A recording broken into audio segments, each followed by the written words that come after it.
Am I the a-hole for getting a newly married couple kicked out of the apartment? I, male 23, rented an apartment with a guy named Chris. He's not a college student unlike my previous roommates. Reason I chose to rent with an older guy is because of the situations college students put me in and being irresponsible. Not everyone, but that's my experience.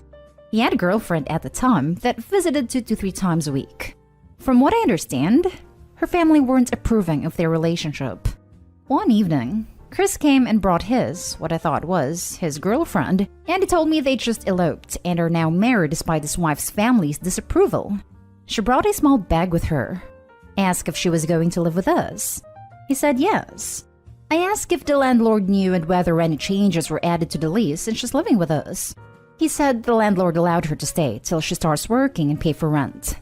I said congrats, then I went to my room. The next day, I noticed Chris's strange behavior.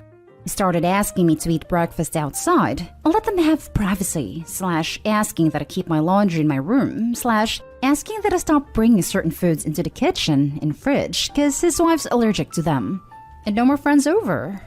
I was so annoyed, especially after I got called names whenever I entered the apartment because I walked in on them doing it in the living room several times. I had to exit the place quickly, and they kept me out for like 3 hours once. Chris was livid and said since my parents didn't do a good job at teaching me what is appropriate and what's not, he thought he'd make a list of places I'm not allowed to go into the apartment during certain times. Example, not using TV after 12, not using the bathroom after 12, as his wife might be dressed in revealing clothes, till I talk to him first. What time I'm allowed to return to the apartment, and when I'm allowed to use appliances and such. I flipped out and asked him what the hell am I paying rent for then? Chris said if I respect myself enough, then I'd stick to these new arrangements.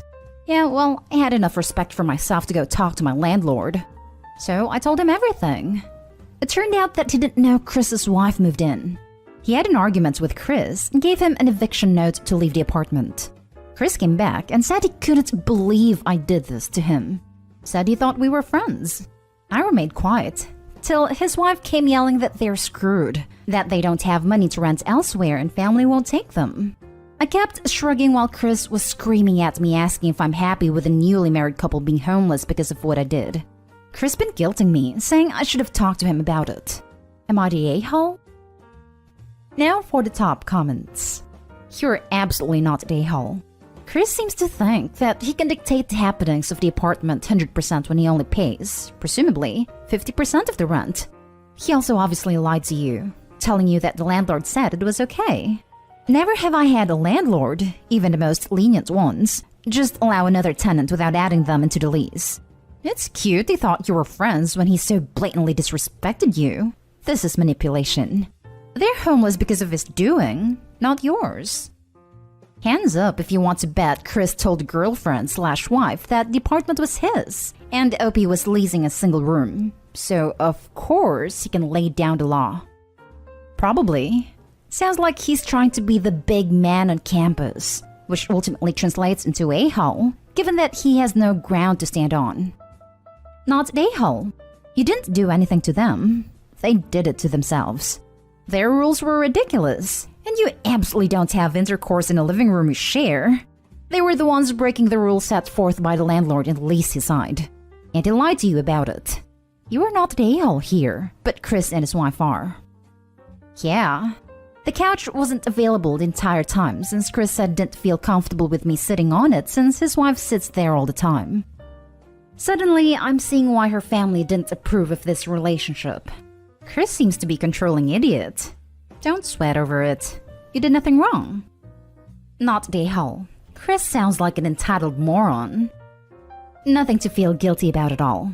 You didn't do anything wrong. Your only mistake was the initial concession to let the wife in without conditions. Hard to see a situation like this coming though. Now for the next story. Am I the a-hole for telling my sister that she can stay with me but her fiancé can't? I, 28 female, am a single mother of 5 kids. It's a lot, but I managed. It's helped by the fact that some of the kids are older and I have had a lot of help. I couldn't have done it alone. My sister's 33 female partner, 34 male, can be crappy about it. He thinks he has some sort of moral high ground due to my kids, and him being older than me means he treats me like he knows better than I do. He and my sister are facing eviction soon, and they want to stay with me. I've said that she can stay, but he can't. I don't want him around my kids when it's a family event that we can leave anytime. Why on earth would I want him living with us with no escape? My sister was upset, but ultimately accepted. However, she has asked if I would change my mind more than once. I said if he found somewhere else to stay the majority of the time, we would negotiate on him coming over a certain number of nights per week, which she accepted. Her partner, on the other hand, is hopping mad. Says I'm being cruel, using my power over him to humiliate him and punishing him for his opinions. He even compared me to a tyrant. I've said that if I was on the fence before, there's no way he's allowed here now, and said that while I was open to him coming over if my sister is staying with me, I now don't want him coming over at all. My sister has said that this is unfair, and she should be allowed to see her boyfriend, and that I'm not her mother. I can't control her, and that if she's going to be paying rent, we agreed she'd give me $100 per month for food, bills, and a guest room. Then she should be allowed guests over. Am I the a-hole for not letting him stay over? Info. My sister has not moved in yet. We're still just talking through everything, and I have a very good security system, so she cannot realistically sneak him in or anything like that. Not the a-hole. And honestly, if your sister is going to be that way, tell her she's not welcome either. She's a guest in your home, and it is not her house, even if she's giving some money a month. Not the a-hole. And I'm seriously more worried about your kids. His attitude to you is bad enough, but kids pick up on this crap. Please, please, do not let him near them, for the love of God. What happens if he's at home full-time and you have to leave unexpectedly to get something done? Would you trust him with them while you do day-to-day things like grocery shopping? Please don't subject them to this. You're right to exclude the boyfriend. He sounds like a tool.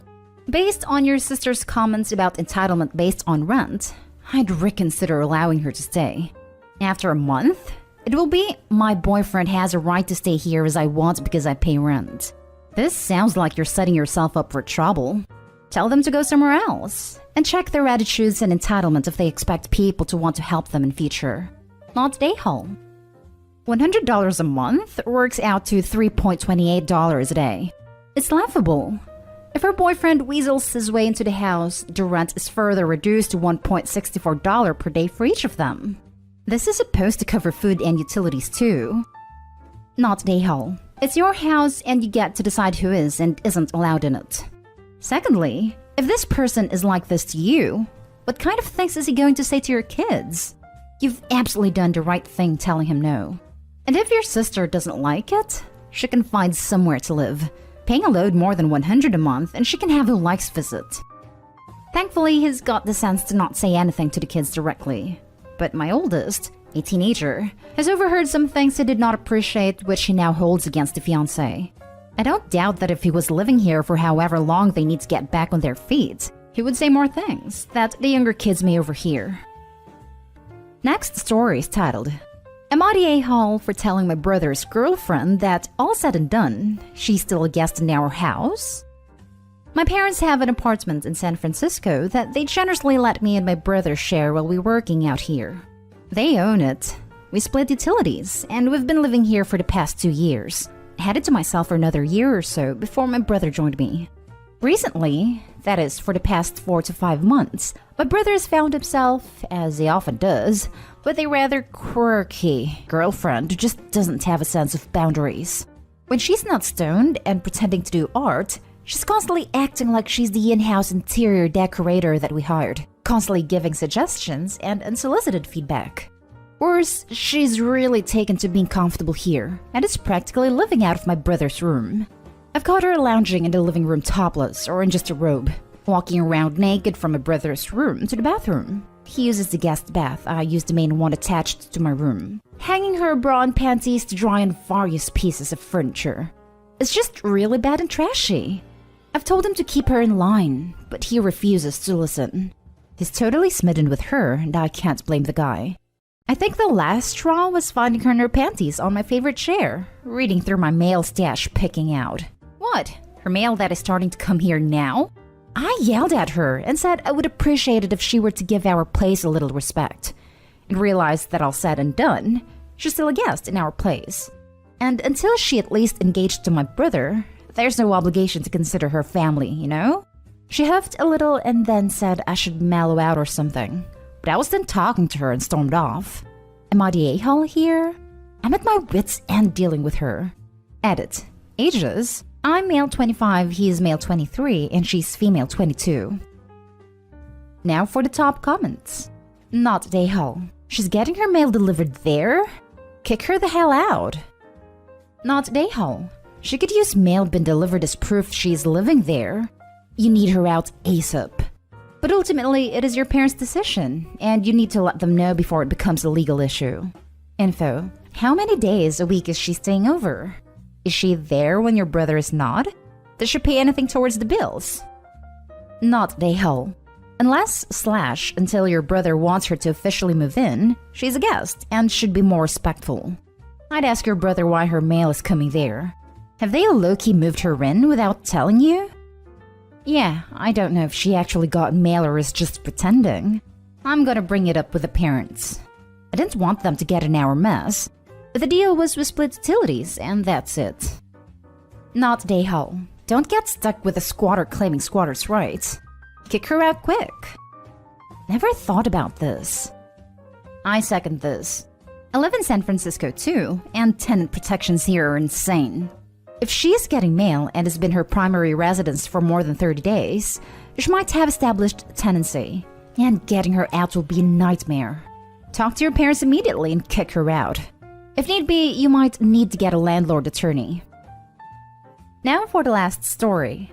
Am I the a-hole for taking money from my boyfriend because he did something dumb with my car keys? So for starters, I don't currently have a license, so I know for a fact I did not lose these keys in question. I have not driven at all this year. The other day, I realized my car's inspection was out, and I asked my friend at a car dealership if he could come get it and get it checked out, which he said sure. So I start looking for my car keys, and I have 2 sets of them. Both are gone, and my boyfriend insists he didn't take them, even though he's the only person who can drive, and does drive that car a few times a week. After hours and hours of searching, I finally find one of the keys in his pants that went through the washer and dryer, and won't start the car at all. The second set is still nowhere in sight. So basically, after a week of searching, I had to get the car towed to the dealership and purchase 2 new sets of keys to be programmed. It cost a fair bit of money, and my boyfriend feels that since it's my car, it's my problem. I ended up taking half of the cost from cash in his wallet. Part of my annoyance is he did the same thing a year or 2 ago with my truck. Lost both keys. Thankfully, I was able to prove to the dealership what happened and that I owned a truck, and they were able to get me a new key without the truck being towed in. I paid for both new keys that time myself. Am I the a-hole for taking money like that from him? I also want to add I'm currently working part-time from home due to the loss of license, while he works full-time. I make less than he does now, but I still pay my half of the bills. Edited to add. Since apparently within the 5 minutes of being posted, I'm being accused of making horrible life choices and being a drunk driver. I'd like everyone to know I have epilepsy and had a seizure at the end of December, which requires my doctor to take my license for a minimum of 6 months. This is why I'm working part-time now, because I can't drive to a job and my doctor wants me to use this time to recover properly. What the hell? Not the a-hole. You should be paying the full price. If you're not using your car, honestly, just sell it. He's proven himself twice now to be responsible with your property and just not have common decency or respect for you and your property to replace what he lost. Are you going to wait for this to happen a 3rd time? Either don't let him drive your car or he has one of the 2 keys, and if he loses it, he needs to pay to replace. Well, I have epilepsy and am within the time frame of being licensed still. I'm hoping to be able to drive again relatively soon, which is why I still have the car and truck. If this turns out to be a longer problem, I'll probably consider selling them. I agree with you though.